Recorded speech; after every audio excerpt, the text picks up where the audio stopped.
નમસ્કાર મિત્રો, આજે હું તમારું સ્વાગત નહીં કરું કેમ કે આજે બસ મારે વાત કરવી છે. એક ગોઝારા સમાચાર આવ્યા છે સવાર પડતાની સાથે જ આપણા સૌ સામે. રુદ્રપ્રયાગ અલકાનંદા નદી ઉત્તરાખંડમાં એક ટેમ્પો ટ્રેક્સ નદીમાં ખાબકી, જેમાં 8 લોકો ઘાયલ થયા, 3 લોકોએ જીવ ગુમાયા, 9 લોકો હજુ લાપતા છે, પાણીના પ્રવાહમાં તણાઈ ગયા છે. એટલે બચવાની સંભાવનાઓ નથી. ભલે મીડિયાવાળા અને તંત્રવાળા હજુ ગુમ ને લાપતા એવું લખે અને એમને ઓફિશિયલી એવું આધિકારિક રીતે લખવું પડે જ્યાં સુધી સત્તાવાર રીતે કોઈ માહિતી ન મળે. પણ આપણને સૌને ખબર છે, જે લોકો ઉત્તરાખંડ ગયા, અલકનંદા નદીનો એ પ્રવાહ, એ સમીકરણો, એ બધું કુદરતી જે ભૌગોલિક પરિસ્થિતિઓ છે એમાં કોઈની બચવાની સંભાવના નથી. તો મળતા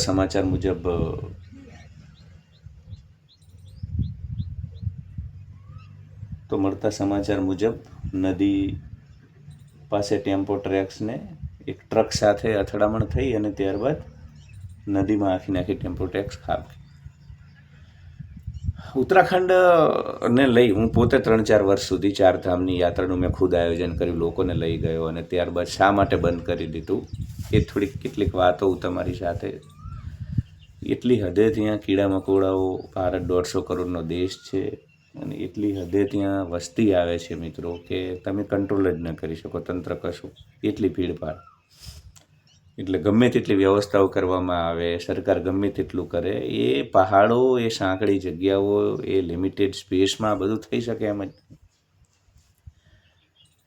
તો અને ખાસ કરીને જૂન મહિનામાં લેન્ડસ્લાઇડ પણ બહુ થઈ રહ્યા છે. પહેલાં શું હતું કે જુલાઈમાં જ હિમાલયમાં વરસાદ સિઝન જુલાઈમાં શરૂ થતી, મતલબ જૂનમાં એટલો બધો વરસાદ ન હોય. હવે તો જૂનમાં જ એટલો બધો, અને ગ્લોબલ વોર્મિંગના કારણે પ્રી મોન્સૂન એક્ટિવિટી જ અચાનક ધોધમાર વરસાદ થવા લાગે, ક્લાઉડ બસ્ટ, આભ ફાટવું, વાદળું, આ બધું ખૂબ જૂનમાં થાય. હવે આ જે પીરિયડ છે ચારધામ યાત્રાવાળો, એ પણ મે જૂન જુલાઈ સુધી ચાલે. તો જૂન મારા મતે એપ્રિલ ને મે બરાબર છે. આ સરકારને પણ આ વસ્તુ ધ્યાને લેવા જેવી છે, લોકોએ પણ. એપ્રિલ ને મેમાં તમે સુરક્ષિત છો ઘણી બધી રીતે. આ તો ચલો અકસ્માત થયો, પણ આ સિવાય વાદળ ફાટવા, લેન્ડસ્લાઇડ, ભૂસ્ખલન, એવલાંચ, આ પ્રકારની ઘટનાઓ સામે આવે છે, જે સૌથી વધુ આપણને ખબર છે કે આ મહિનાઓ દરમિયાન થાય છે, જૂન જુલાઈ દરમિયાન.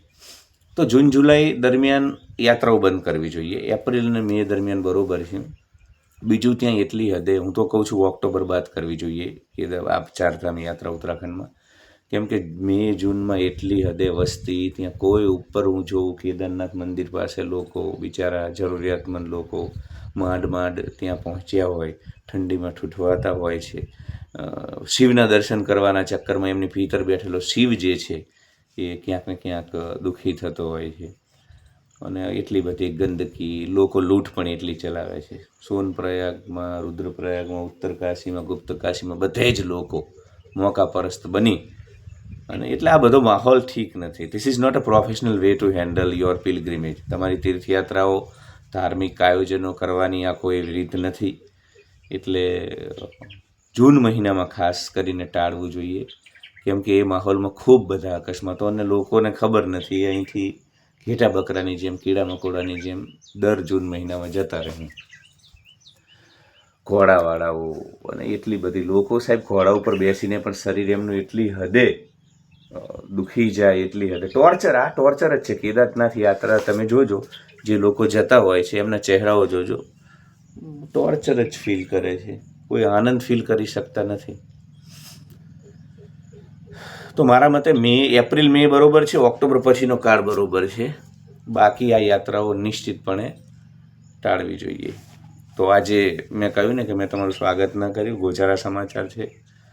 ગુજરાતીઓ, મહારાષ્ટ્ર, મધ્યપ્રદેશના લોકો, રાજસ્થાનના લોકો સાથે હતા. આશા રાખીએ આપણે કે પરમાત્મા એમની રક્ષા કરે, પરંતુ એવા સંજોગો નથી. સત્યને આપણે સ્વીકારવું પડશે. તો ગુજરાત માટે નિશ્ચિત ગોઝારી સવાર છે. ઉત્તરાખંડના મુખ્યમંત્રીએ પણ ટ્વીટ કરી અને રાહત કાર્યોની જાણકારી આપી છે. હુતાત્માની આત્માને પણ એમને શ્રદ્ધાંજલિ પાઠવી છે. ધન્યવાદ.